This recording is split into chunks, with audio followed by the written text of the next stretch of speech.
Wakili Mkuu wa Mahakama Bwana Bashir Kai Mbaruk, Mtendaji Mkuu wa Mahakama Kuu ya Zanzibar, Mheshimiwa hao ndugu Katibu Mkuu wa Wizara hii ya Katiba na Sheria na manaibu makatibu wakuu mliopo. Hii protokoli ya mahakama unapanda unashuka, unapanda unashuka. Si serikalini tuna mlolongo unakwenda, lakini mahakamani panda mtendaji mkuu alafu anakuja katibu mkuu. Yaani eti mtendaji mkuu anakwenda kuchukua pesa kwa katibu mkuu.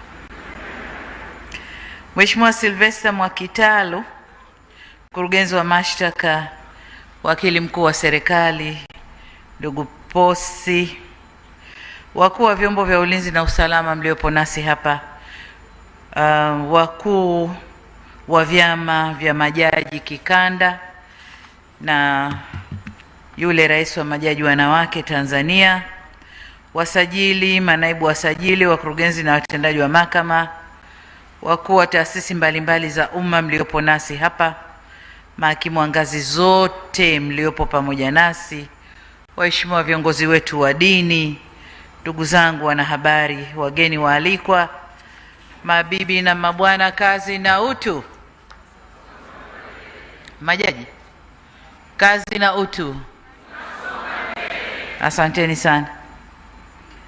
Ndugu zangu, nami niungane na walionitangulia kusema kumshukuru Mwenyezi Mungu kutujalia kukutana hapa leo Dodoma katika mahakama kuu hii, makao makuu ya mahakama ya Tanzania, katika tukio hili muhimu.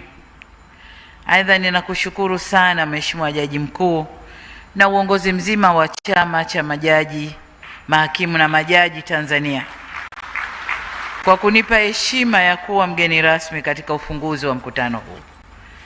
Nimeambiwa mkutano huu ni wa siku mbili, nilikuwa nachungulia ratiba, nimeona yatakayotokea leo, ya kesho sijayaona, lakini najua yote ni mema, ni kujichuja, ni kutafakari, ni kujitathmini na kupanga mipango ya mbele katika kazi zenu. Kama ulivyosema Mheshimiwa Jaji Mkuu, mkutano huu kwa mara ya kwanza naliwasikia kikundi cha ngoma wakisema kwamba kwa mara ya kwanza ulifunguliwa na Rais wa Jamhuri ya Muungano wa Tanzania mwaka 1984, na kwa maana hiyo Rais, mimi nitakuwa wa pili kufungua mkutano huu. Ni heshima kubwa kwangu. Nawashukuru sana kwa heshima hii kubwa mlionipa.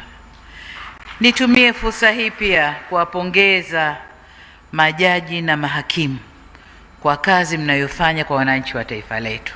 Hongereni sana. Kazi ya kusimamia haki zao. Ninatambua kuwa majukumu yenu ni mazito na yanahitaji weledi, uadilifu, umakini, busara, uvumilivu na ujasiri pia wa kusimamia haki bila woga wala upendeleo. Na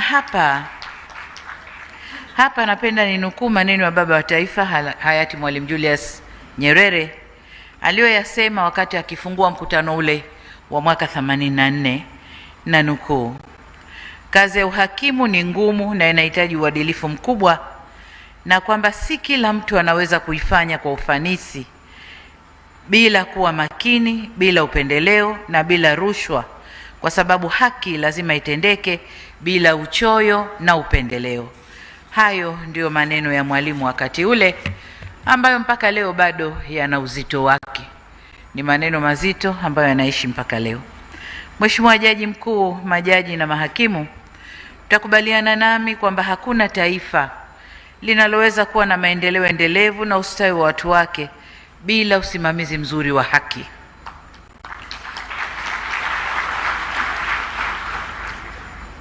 Uwepo wa mahakama huru yenye uwezo na uadilifu ni nguzo muhimu ya utawala bora na ni msingi wa upatikanaji wa haki. Serikali itaendelea kuulinda na kuheshimu uhuru huu wa mahakama.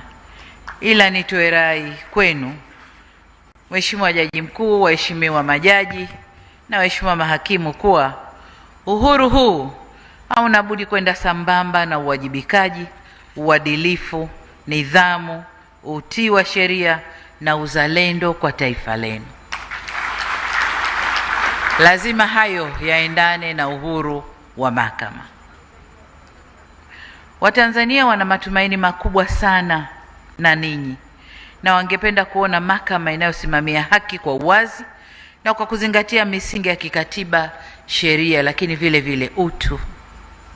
Huko mahabusu huko kuna mtu anafungwa kwa kesi ya kubambikiwa tu.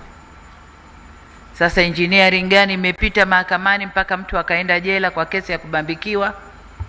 Akitoka nasema mimi sikuwa na kesi, nilibambikiwa tu, lakini nimekaa nimetoka. Sasa wewe uliyepeleka ukamnyima mtu uhuru wake, kenda ukamfanya afungiwe kule, jipime una jukumu gani katika hilo. Lakini vile vile natiwa moyo na studies zinazofanywa kila baada ya muda kwamba imani ya Watanzania kwa mahakama zao imeongezeka sana.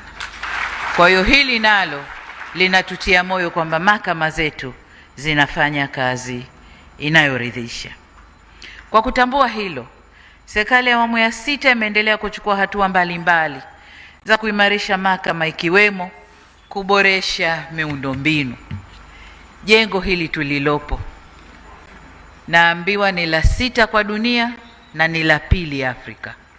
Ni kazi ya serikali na ni yale mazingira mazuri ya utendaji kazi ambayo Jaji Mkuu ameyazungumza hapa.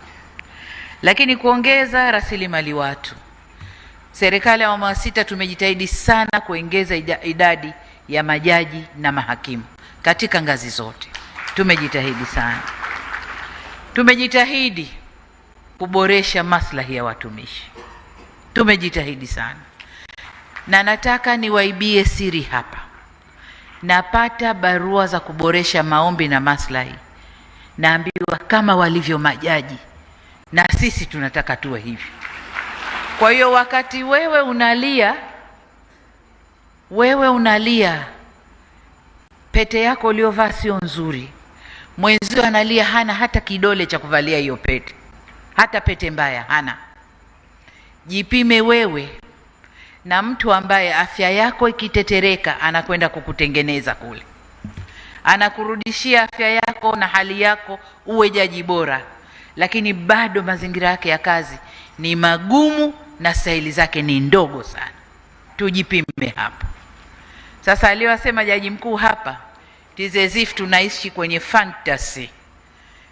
Tanzania hii ina uwezo wa kila kitu, lakini watendaji kule wanafanya wanayoyafanya. Hapana, twendeni polepole.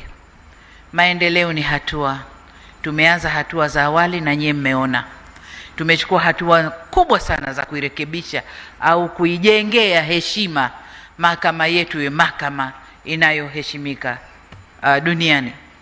Sasa safari ni hatua, tutakwenda polepole. Nikisema hivyo sisemi kwamba hatutaangalia maslahi yenu, lakini twendeni polepole na nitafafanua kule mbele. Lakini pamoja na hayo, tumeimarisha sana matumizo ya mifumo ndani ya mhimili wa mahakama. Teknolojia ya habari na mawasiliano inatumika vizuri sana kwenye utendaji wa haki. Na siku nimekuja kufungua jengo hili, nilitembezwa humo ndani, nikaingizwa kwenye chumba ambacho kuna dashboard inayoonyesha kesi zote zinazoendeshwa Tanzania katika kila ngazi, jaji gani, wakati gani, hukumu iliyotoka, kesi inavyoendeshwa. Iko hapa, hakuna Afrika, hakuna, tunayo sisi Tanzania. Na nadhani naambiwa nchi ambayo wanayo ni Indonesia. Jaji Mkuu, nadhani ni Indonesia, lakini wapi? Kazakhstan, ambao na wenyewe walikuja kutuangalia sisi hapa tunafanya vipi. Kwa hiyo we have moved tena vizuri sana. Kwa hiyo hili linatutia moyo, ni mazingira stahiki ya kazi ambayo serikali imejitoa kuyafanyia kazi. Lakini tunapochukua hatua hizi, tunalenga kuwa na mhimili wa haki wa kisasa wenye huduma bora na zinazopatikana kirahisi, kwa wakati na kwa ufanisi. Kwa hiyo mimi niendelee tena kuwapongeza kwamba mmetoka kule kwenye ule msemo wa justice delayed is justice denied. Hatuko huko, na Mheshimiwa Jaji Mkuu ameisema vizuri hapa. Mheshimiwa Jaji Mkuu, majaji na mahakimu, kama mnavyotambua kuwa dira yetu ya maendeleo ya taifa ya Tanzania ya mwaka 2025 hadi 2050 imejengwa juu ya misingi ya utawala bora, amani, usalama na utulivu. Na kama inavyosema kauli mbiu yenu ya mkutano huu kwamba jukumu la mahakama katika utoaji wa haki. Sasa huko tunakokwenda, tunapoanza utekelezaji wa dira yetu hii, mahakama au mhimili wa mahakama una nafasi muhimu katika kujenga taifa lenye haki, amani, usalama na utulivu. Dira hii ya 2050 inatambua kwamba utawala bora na utawala wa sheria ni msingi wa maendeleo endelevu, na jambo hili haliwezekani pasi na mahakama imara na inayoaminika na wananchi wake. Nasi serikali tunaelekea kujenga mahakama hiyo. Tumechukua hatua kadhaa, tutaendelea kuchukua hatua kuijenga mahakama yetu iwe mahakama imara inayotoa haki kwa wananchi wake. Lakini nataka niwaambie, juzi hapa serikali tulipitisha mpango wa muda mrefu wa utekelezaji wa dira hii, na katika mpango ule 22% ya mambo yaliyoko katika mpango ule yatafanywa na serikali yenyewe. 70% ya mambo yaliyopangwa kwenye mpango ule yatafanywa kati ya private sector, sekta binafsi na serikali, na 8% tu ndio yatafanywa na mashirika yetu ya umma. Sasa katika hali kama hii, mahakama ina kazi kubwa ya kufanya. Tunaitarajia mahakama isimame imara kusimamia haya, kwa sababu tunaposema 70% itatekelezwa kwa joint venture au kwa ushirikiano baina ya serikali na sekta binafsi, tunatarajia kualika sekta binafsi ya dunia yote kuja Tanzania. Katika hilo, tunapoendelea huko mbele, tutapata migogoro mingi ya mikataba ya kazi, migogoro mingi ya kodi, tutapata migogoro mingi ya utekelezaji wa mikataba ya uwekezaji wenyewe. Sasa haya yote tutategemea mahakama yetu ya Tanzania isimame katika yale matawi yake, matawi sijui ya biashara, matawi ya nini, matawi ya kodi, lakini isimame katika kutetea haki ya Watanzania na haki ya taifa la Tanzania. Kwa hiyo mahakama tunawategemea, nanyi ni mhimili muhimu sana katika utekelezaji wa dira yetu ya taifa ya miaka 25 inayokuja. Mheshimiwa Jaji Mkuu, majaji na mahakimu, nigusie kidogo yale mambo ambayo Jaji Mkuu alikuwa anayasema kama maombi, lakini nataka niseme mapema kwamba tunayachukua na tunakwenda kuyafanyia kazi. Lakini nataka niseme kwamba kwenye suala la budget inategemea hali ya ukuaji wa uchumi wa Tanzania. Tunagawana according to kilichopo ndani ya mikono yetu, lakini jinsi tunavyofanya kazi, jinsi tunavyotatua haki ikapatikana mapema kwa wananchi, kwa wafanya biashara, kwa wawekezaji na wengine, ndivyo uchumi wa Tanzania unavyokuwa. Kwa hiyo jinsi uchumi wa Tanzania unavyokuwa, ndivyo tutakavyoangalia mgawanyo wa rasilimali katika mihimili yetu mitatu: bunge, mahakama na ule mhimili wa serikali au wa utendaji wa executive. Lakini nataka niwahakikishie kwamba jinsi tunavyokuwa ndio bajeti itakavyokuwa.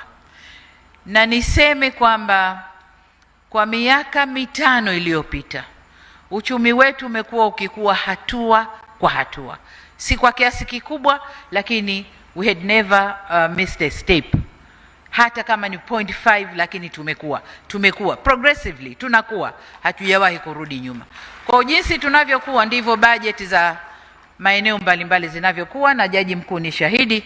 Ukiangalia bajeti ya miaka 4 iliyopita iko mbali sana na bajeti ya mwaka huu wa fedha tunaokwenda nao. Kwa jinsi tunavyokuwa ndivyo bajeti itakavyokuwa. Lakini hili la mazingira ya kazi, nimesema kwamba tumefanya kazi kubwa sana. Leo ukienda law school ya leo ifananishe na law school ya miaka 3-4 iliyopita, ziko tofauti. Ni katika kuchukua hatua kuboresha muhimili huu, mbali na yale ambayo nimeyasema kabla. Lakini kwenye hili la mishahara, ndugu zangu, huku serikalini tunapimwa kwenye mishahara, na bahati mbaya maskini huwa hana nguvu yake mwenyewe peke yake, kwa sababu hata tunapopanga bajeti zetu tunakaguliwa na mashirika makubwa ya kimataifa ambayo nayo wanatupa fedha, si kutugaia kwa kutukopesha, lakini tunakaguliwa. Na wage bill yetu percentage, mpaka uchumi wetu wa sasa hivi ulivyo, tunatakiwa kuwa na 35% wage bill. Tulivyo leo tuko 37.5%. Tunaendelea kububurushana nao, tunatafuta sababu mbalimbali za kuambia kwa nini wage bill iko hivyo. Wanatukagua mpaka vyombo vya ulinzi, mmeajiri lini, wapi, lini, mmeongeza wapi, lakini hali iko hivyo. Kwa si kwamba hatutaki kuwafanya watu wote wawe na mishahara itakayowawezesha waishi vizuri, lakini tuna limitations. Lakini nataka niseme kwamba tumejitahidi sana. Kwa kichache tunachokipata tunaongeza mishahara kwa mihimili yote mitatu, tunaongeza mishahara. Kwa jinsi uchumi utakavyokuwa, ndugu zangu, ndivyo tutakavyoongeza stahiki na mishahara yetu. Mimi pia nataka majaji mkinipita pale, mnipite katika magari ambayo niseme jaji namba 4 kanipita. Lakini uhuru na ni uwezo ukiruhusu tutafika huko. Lakini kama uwezo haujaruhusu, twendeni polepole kwa hali ambayo nchi yetu inayo. Tusisahau sisi bado ni nchi inayoendelea. Pamoja na kusema tumeingia uhuru nini, wanasema uchumi wa kati, lakini bado tuko ngazi ya chini. Ni kama tumechupa tu step moja, tumeingia pale, lakini bado mambo ni mengi ya kufanya humu ndani kwenye sekta mbali, bado mambo ni mengi. Kwa hiyo jinsi tunavyokuwa, basi tutaongeza stahiki na mishahara ya majaji. Lakini nizungumzie hili la migogoro ya ardhi, kama alivyosema jaji mkuu kwamba migogoro hii is high time sasa ihamie mahakamani, na mahakama itakayosikiliza migogoro hii ni mahakama zetu za mwanzo. Na kwa hiyo tuna kazi ya kutenga bajeti ya kutosha, nadhani kuanzia bajeti ijayo, ili tuzijenge mahakama za mwanzo kama tulivyojenga vituo vya afya, sababu afya nayo na mahakama mnafanana. Kuna wale wanaotibiwa huko kwenye wanasema nini, zahanati, alafu wanakwenda kwenye kituo cha afya, hospitali ya wilaya, hospitali ya rufaa ya mkoa, alafu ndio wanakwenda rufaa kubwa. Kwa na mahakama nanyi ni hivyo hivyo. Kwa kama tulivyojenga vituo vya afya, zahanati, na huku tutatenga budget tuende kwa mtindo huo. Kwa tukiweza kufanya hayo, kesi za ardhi zitakuwa zinasikilizwa kule. Mambo mengine yaliyozungumzwa hapa ambayo ni changamoto na mapendekezo, niseme changamoto zote tunazichukua, lakini kama nilivyosema, jinsi uchumi utakavyoruhusu ndivyo tutakavyozitekeleza. Na kwa yale mapendekezo ya mabadiliko ya sheria na mapendekezo mengine ambayo hataki rasilimali fedha, basi niko na watu wote hapa, mwanasheria mkuu wa serikali yupo, mawaziri wapo, tutakwenda kuyakalia na kuyafanyia marekebisho ili majaji waweze kufanya kazi zao vizuri sana. Sasa kabla sijahitimisha, naomba nitoe msisitizo kwamba kwa upande wetu serikali tatimiza wajibu wetu wa kuendelea kuimarisha huduma za mahakama, lakini niwatake nanyi timize wajibu wenu, ndugu zangu majaji na mahakimu, ambao ni kusimamia haki kwa kuzingatia katiba, sheria na maadili bila hofu, huba wala upendeleo. Na hiki ndicho kiapo chenu. Napowapisha pale mnasema nitazingatia katiba, nitasimamia kazi yangu bila hofu upendeleo, huba wala chuki. Haya ndio mnayoyasema, nami ningependa sana msimamie kiapo chenu. Lakini vile vile naomba nimnukuu kwa mara nyingine hayati baba wa taifa kwenye mkutano ule ule wa 84 alisema kwamba zipo kazi zinazoweza kufanywa na watu tunaowatilia mashaka. Kwa mfano, uhasibu. Naweza ukalitilia mashaka jitu hili jizi hili, lakini lihodari la kufanya uhasibu kaambia endelea, kwa sababu unajua nyuma yake kuna auditor atakuja kumuaudit na wizi utaonekana. Lakini sio kazi yenu nyie. Kazi ya mahakimu na majaji, mnaoditiana wenyewe kwa wenyewe kupitia lile dashboard kule, kesi gani imehukumiwa, na labda mtu akate rufaa, muanze kukaa tena ndio muiangalie. Kwa hiyo si kazi zote zinafanywa na watu wanaotiliwa mashaka, ila uhakimu na ujaji sio mojawapo ya kazi hiyo zinazofanywa na watu wanaotiliwa mashaka. Hata kama ushahidi hautoshi, akitiliwa mashaka jaji, hata kama ushahidi hautoshi, mwalimu anasema ni lazima aanze kuchunguzwa mara moja, hata kama ushahidi hautoshi. Lakini jaji mkuu akipata taarifa jaji so and so ana tabia hizi na hizi na hizi, jaji mkuu lazima aweke majaji wengine, hebu mfuatilieni huyu anaendaje. Kwa hiyo si kazi zote. Kazi nyingine zinaweza kufanywa na watu wanaotiliwa mashaka, lakini sio ya kwenu. Ya kwenu inataka mwe waledi, waadilifu, wazalendo kwa taifa lenu na mnaotii sheria na katiba yenu. Kwa hiyo ndio sifa yenu kubwa, waheshimiwa majaji, nami niwaombe mbakie kwenye sifa hizo. Maeneo haya au maneno haya ya mwalimu bado yana uzito ule ule, na pengine uzito wake ni mkubwa zaidi katika wakati huu ambapo teknolojia imebadilika, watu tumebadilika. 84 majaji hawakuwa wengi, wakuwa wachache sana, na ndio maana walikuwa wanaishi kwenye maeneo ambayo jaji mkuu amesema low density area na mambo yote ambayo ameyataja. Majaji walikuwa wachache sana. Leo mahakimu na majaji mliopo hapa si chini ya 1200 nikiangalia kwa macho, mbali wale ambao mmewaacha waendeshe kazi kule ni wangapi? Kwa ni kazi kubwa ya kufanya, ila tunawategemea sana katika uendeshaji wa taifa letu, tunawategemea sana. Nihitimishe sasa, Mheshimiwa Jaji Mkuu, waheshimiwa majaji na mahakimu, kwa kuungana nawe Mheshimiwa Jaji Mkuu kwenye ile sehemu ya mwisho ya hotuba yako ya kuwataka majaji na kuwakumbusha tena kuwa ni jukumu letu sote kulinda amani, usalama na utulivu wa nchi yetu. Ni muhimu kwa watoa haki nchini kusimama kwenye mstari wa haki mnapofanya maamuzi ya kutoa haki. Ni muhimu kwa watenda haki au watoaji wa haki kusimama kwenye mstari wa haki mnapofanya maamuzi ya utoaji wa haki. Hili ni muhimu sana. Na baada ya kusema hayo, sasa nitamke rasmi kuwa mkutano huu wa Chama cha Mahakimu na Majaji Tanzania kwa mwaka 2026 sasa umefunguliwa rasmi.